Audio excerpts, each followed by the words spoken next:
முன்பாக நம் முன்னோர்கள் பேப்பர் தாள்கள், அதாவது பேப்பரே கண்டுபிடிக்காத காலகட்டத்தில் ஓலைச்சுவடிகள் மூலமாகத்தான் எழுதி வந்தார்கள்.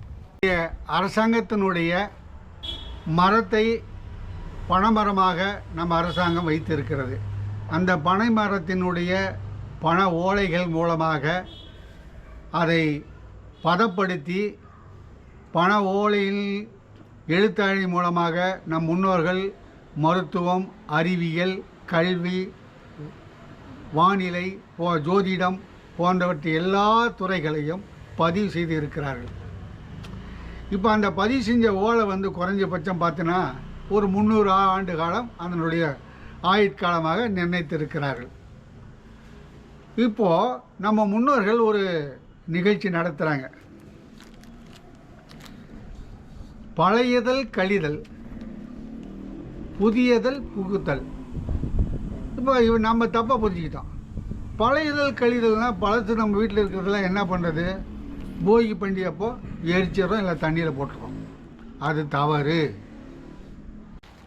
பதிவு செய்யப்பட்ட அந்த பெட்டகத்தை சுமார் 300 ஆண்டுகளுக்கு மேற்பட்டு பாதுகாத்து வருகின்ற பொழுது, சீதளம் அடைகின்ற பொழுது அதை பதிவிறக்கம் வேற ஒரு ஓலைச்சுவடியில் பதிவிறக்கம் செய்து கொள்ளப்பட்ட பிறகுதான் முன்பிருந்த ஓலைச்சுவடியை கால்படாமல் இருப்பதற்காக நீரிலே விடுவதும் அல்லது நெருப்பிலே விட்டு அழிப்பதும் நம் முன்னோர்களுடைய வழிபாட்டு தலங்களில் ஒன்றாகும்.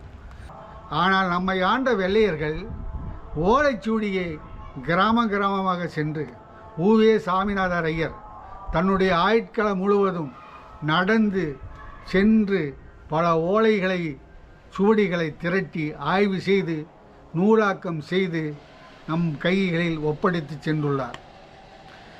இந்த வகையில் நினைவு கூறத்தக்கது ஏனென்று சொன்னால், அவர்கள் காப்பாற்றி கொடுத்த அந்த ஓலைச்சுவடிகளின் மூலமாக மருத்துவம், வானிலை, ஜோதிடம், அறிவியல், விஞ்ஞானம் பல துறைகள் அடங்கியிருக்கிறது. ஆகவே தான் ஓலைச்சுவடிகள் பழையதாக இருந்தாலும் அது ஆய்வுக்கு பிறகாக அதை நீரிலோ நெருப்பிலோ இடாமல் யாராவது பயன்படுத்தக்கூடிய இடத்திற்கு கொண்டு போய் சேர்க்கும் விதமாக தஞ்சை பல்கலைக்கழகத்தில் ஓலைச்சுவடிகள் காப்பகம் இருக்கிறது. அதிலே பல ஓலைச்சுவடிகள் பதிவிறக்கம் செய்து வருகிறாள் இன்றைய அளவில். அதன் மூலமாக அவர்களிடத்திலே கொண்டு போய் சேர்த்தால் ஏதோ நம் முன்னர்கள் செய்த அந்த நல்வினைகளை நாமும் பயன்படுத்தி கொள்ளும் விதமாக அமையும் என்பதை இந்த நேரத்திலே நான் தெளிவுபடுத்த கடமைப்பட்டுள்ளதாக இருக்கின்றேன்.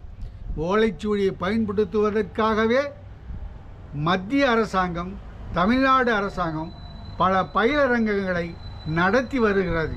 அந்த பயிலரங்கத்தில் நான் சென்று அறிந்து கொண்ட விதமாக, நாம் குழந்தையை எப்படி தூக்குகிறோமோ, குழந்தையை எந்த இடத்தில் தூக்க வேண்டும், எந்த இடத்திலே நாம் தூக்கக்கூடாது என்று நம் முன்னோர்கள் அறிவுறுத்தி இருக்கிறார்களோ, நீர் இருக்கின்ற இடத்திலும் நெருப்பு இருக்கின்ற இடத்திலும் சில சிக்கலான இடங்களிலும் குழந்தையை கூட்டிச் செல்லக்கூடாது, தூக்கக்கூடாது என்ற அந்த கட்டுப்பாடு இருக்கின்ற அதே கட்டுப்பாடைத்தான் ஓலைச்சுவடிகள் நீங்கள் எழுதுகின்ற பொழுதும் பயன்படுத்துகின்ற பொழுதும் நெருப்பு இருக்கின்ற இடத்திலே ஓலைச்சுவடியை கொண்டு போகக்கூடாது, நீர் இருக்கின்ற இடத்திலே ஓலைச்சுவடி கொண்டு போகக்கூடாது. குழந்தையை போல அதை தூக்க வேண்டும், குழந்தையை போல பாதுகாக்க வேண்டும். அதில் இருக்கின்ற அந்த தன்மையை பொறுத்து நாம் மிக மிக கவனமாக கையாள வேண்டும் என்று பயிற்சி அளிப்பதன் மூலமாகத்தான் இவற்றையெல்லாம் நான் சேகரித்து என்னுடைய ஆய்வுக்காக நான் பயன்படுத்தி வருகின்றேன். என்னுடைய சேகரிப்பிலே சொல்லக்கூடிய விதமாக 3 ஓலைச்சுவடிகளை நான் வைத்திருக்கின்றேன். எது என்று சொன்னால், ராமாயணம், மகாபாரதம், வீரபாண்டிய கட்டபொம்மனுடைய தெம்மாங்கு பாடல்கள். அந்த தெம்மாங்கு பாடல்கள் வைத்துத்தான் பிற்காலத்திலே வீரபாண்டியுடைய கதவசனம் எழுதப்பட்டு திரைக்காவியமாக உலகம் மூலம் பேரும் புகழும் அடைந்தது. ஆகவே இந்த 3 ஓலைச்சுவடிகளுடைய கட்டுகளும் என்னுடைய சேகரிப்பிலே இன்றும் வைத்திருக்கிறேன். இந்த ஓலைச்சுவடிகள் அந்த காலத்தில் நம் முன்னோர்கள் இது போன்ற இந்த இரும்பு குழாய்கள் மூலமாக முக்கியமான ஓலைச்சுவடிகளை பாதுகாத்து வந்திருக்கிறார்கள். பத்திரங்களை பாதுகாப்பதன் மூலமாக ஓலைச்சுவடிகள் அந்த காலத்தில் பத்திரமாக பயன்படுத்தியிருக்கிறது. நீங்கள் பத்திரம் என்பது பத்திரமாக பாதுகாக்க வேண்டும் என்பதற்காகத்தான் நம் முன்னோர்கள்.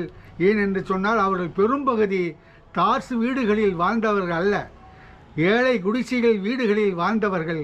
அந்த ஏழை குடிசை வீடுகள் கரையான்கள், பாம்புகள், பல்லிகள் போன்ற உயிரினங்கள் மூலமாக, நெருப்பின் மூலமாக காணாமல் அழிக்கப்படும் என்ற காரணத்தினால் அழிக்கப்படாமல் பாதுகாக்க வேண்டும் என்பதற்காக இது போன்ற எளிய முறையில் நம் முன்னோர்கள் பயன்படுத்தி தங்களுடைய மேலான வாழ்க்கையை கடந்து இருக்கிறார்கள்.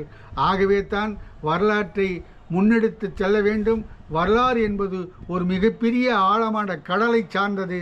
அதில் இறங்கி முத்து குளித்தவர்கள் ஒரு சிலர் நபர்களே, ஆனால் குளிக்க முடியாமல் கரையேறியவர்கள் ஆயிரம். எனக்கு வாய்ப்பளித்த நண்பர் குணசேகரன் அவர்களுக்கு மீண்டும் முறை நன்றி கூறி நிறைவு செய்கிறேன். நன்றி, வணக்கம், வாழ்த்துக்கள்.